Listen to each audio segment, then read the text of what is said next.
Il tombe à point nommé avant l'année nouvelle, 52 méditations pour vivre, une par semaine donc. L'auteur Luc Templier a choisi 52 phrases qui font réfléchir. Il a demandé à des auteurs comme Julos Bocarme, Guy Gilbert ou Jacques Salomé d'écrire une vingtaine de lignes à chaque fois et lui-même accompagne chaque pensée d'une calligraphie particulièrement inspirée. Jean-Paul Dubois.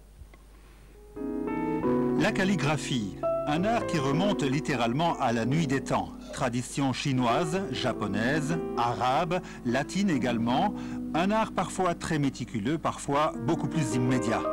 J'ai voulu, dans certaines calligraphies, on le verra peut-être, introduire cette dimension corporelle, du geste et aussi de l'instant, parce que la calligraphie c'est ça, c'est un chemin qui nous permet de toucher l'essentiel en un instant peut-être quand la calligraphie est réussie.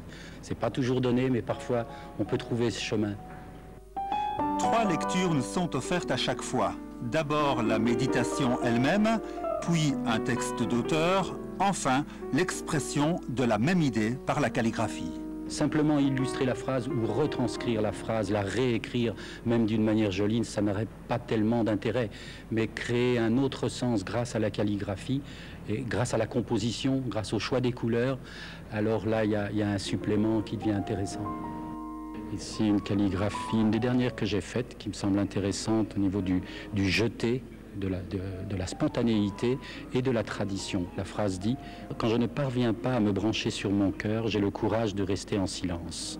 Il y a ici traduit la confusion des sentiments, la confusion mentale, la confusion au niveau des émotions et du cœur.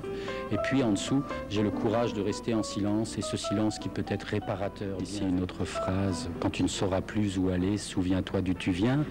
Voilà les chemins qu'on a pu emprunter peut-être depuis sa naissance, des chemins qui se croisent, s'entrecroisent, on aurait pu en prendre un autre, et puis là ils s'en mêlent, et parfois on est dans une confusion dans nos vies.